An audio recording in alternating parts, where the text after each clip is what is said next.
Hi guys, and welcome back to Pass and Move. And once again, it is still travel time, so of course we're still with the Athletico Bilbao. And if you can see in the bottom left of your corner of the screen, you'll see that we actually are starting to creep up the table. So we've got 9 points now, much better than before. But we're 8 games played, 9 points is pretty much mid-table sort of area, and it looks like we kinda are there. We're close. But yeah, every time we win, we'll be climbing up further and further. So we just need to keep up that recent form. And in terms of what's happened since the last episode, which was the 2-0 defeat against Barcelona, we've had a nice, lovely winning form over here. We beat Cadiz 2-1.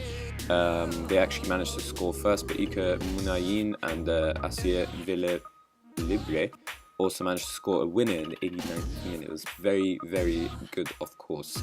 In the Europa League, though, we did manage to beat Victoria Plzen a little bit more convincingly away from home. Villelibre managing a brace and Iker Muniain scoring the first goal of the game. But yeah, the Corona game also a home win, 3-1. Iker Muniain also managing to get on the score sheet once more, scoring within 2 minutes, making things comfortable for us.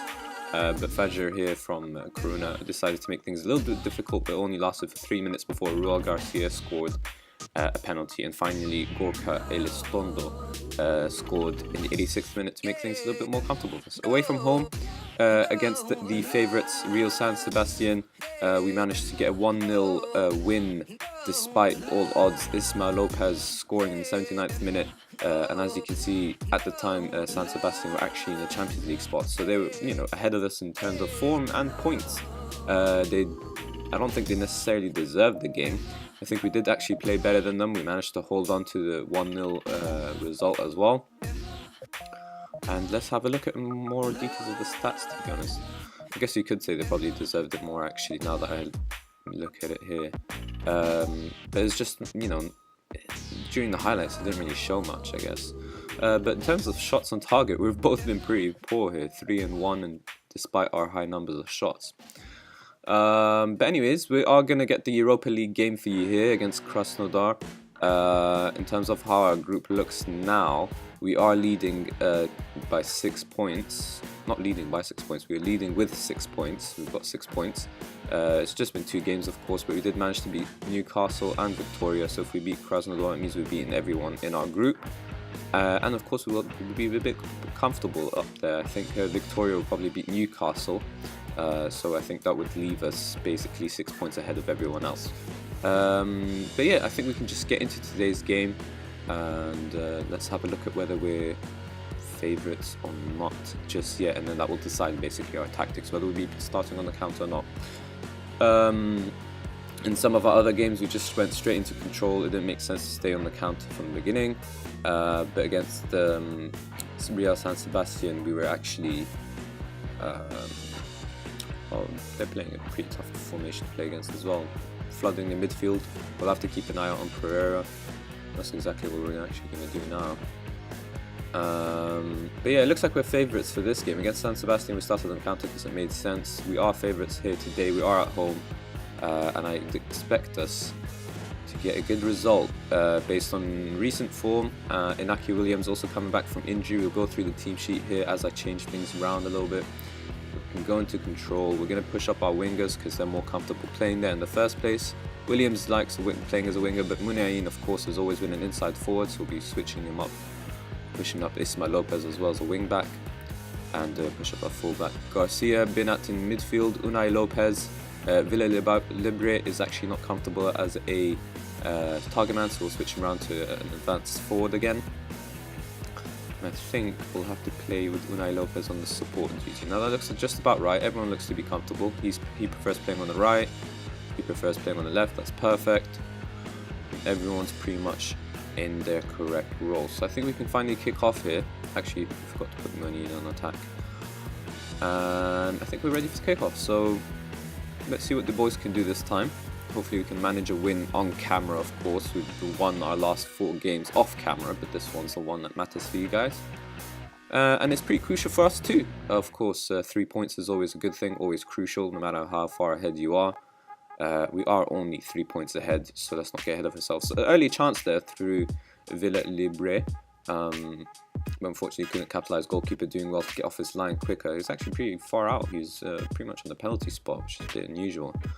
Early stats going our way, and it looks like we will have the ball here, and hopefully the chance to Munayin having the chance to bring the ball forward here. He's on attack. He will take his men on. Goes past threes. Just needs to put good ball into the box, and that's what he does. But unfortunately, Inaki Williams fails to score from a clear-cut chance, and they're going to get a chance through a corner here. Can we deal with it? Yes, we can through Remiro. That was a, I don't know why that was a handful for me, or a mouthful rather. Munayin finds Villalibre through though. Can he score? No, unfortunately he can't. He hits the woodwork, and that's our second clear-cut chance of the game. We're dominating this all the way through, but unfortunately it does not show on this top left little stat here. Villalibre though puts a decent ball in the box, but no one's attacking it. Munayin deciding to backpedal instead, and my team goes back into their shape rather than anything else. But we do win it back decently here.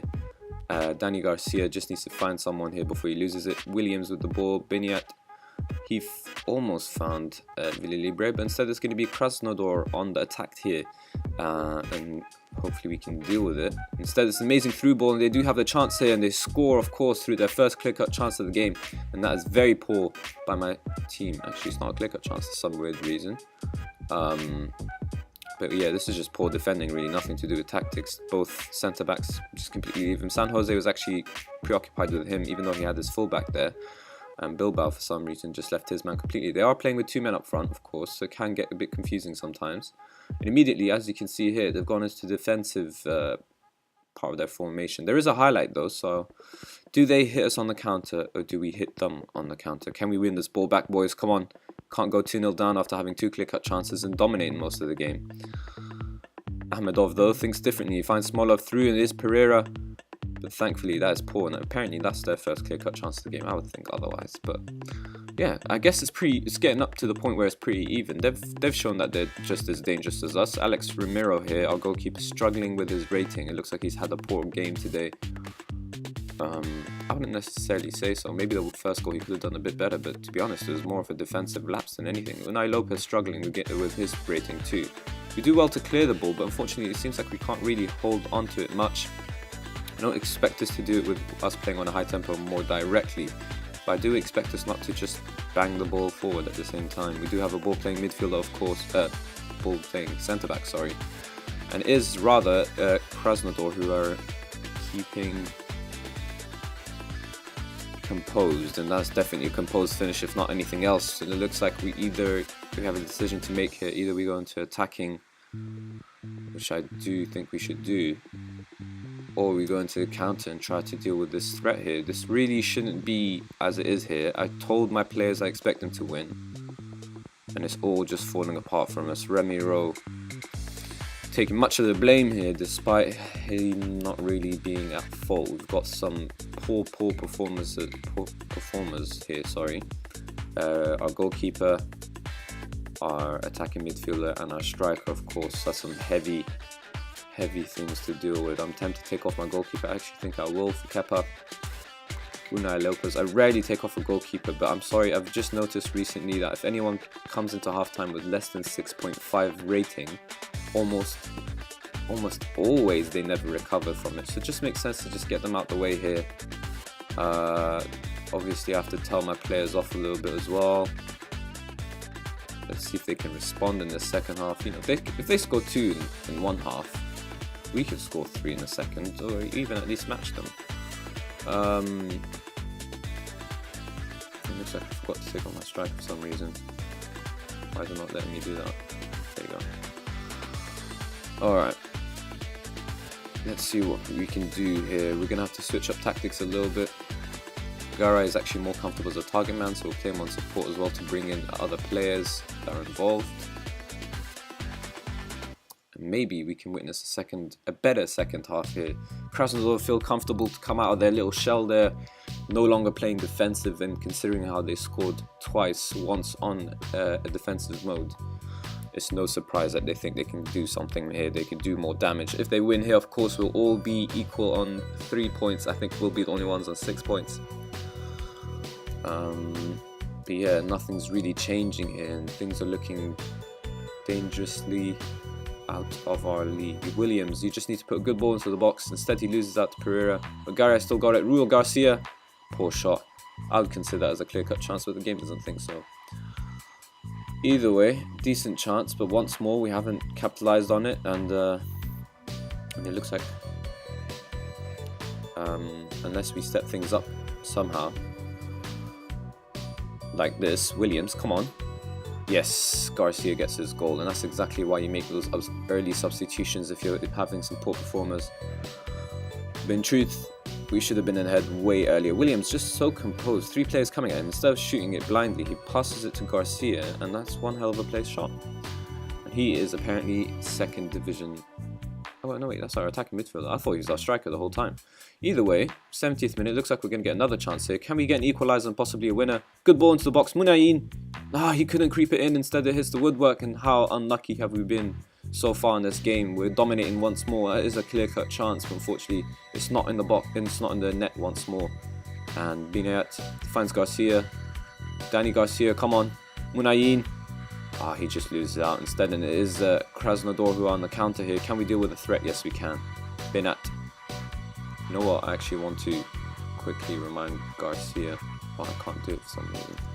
Just to remind him to calm down so he doesn't get a 2nd yellow. We really can't afford it here. We're bombarding them, basically. I'm just going to constantly pause this. Sorry to bother you guys, but I just need to really tell San Jose and Garcia now to calm down. We cannot afford a 2nd yellow at this point with us chasing the equaliser. Alright boys, come on. I think we can. There's plenty of time to win. All you need is really 30 seconds to score, and we just need the players to believe themselves a bit more. So we're going to help them do that. We're going to push into overload. We're going to switch everyone around to an attacking mode, and hopefully we might actually get this equaliser.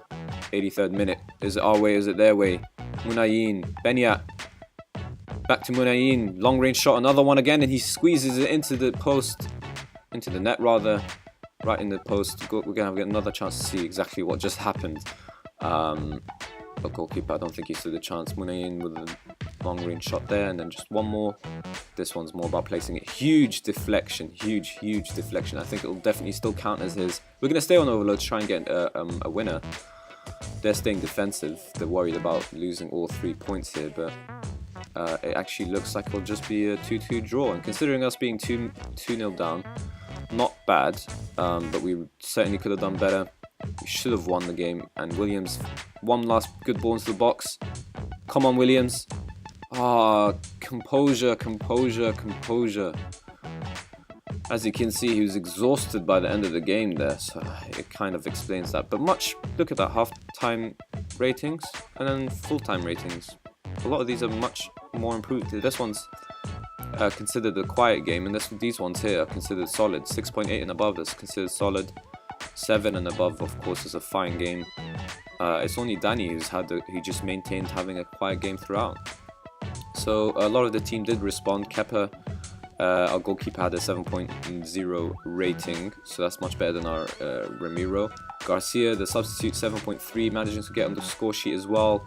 And Garay, of course, a 6.8 is much better than 6.2 any day of the week. So fantastic comeback, without a doubt.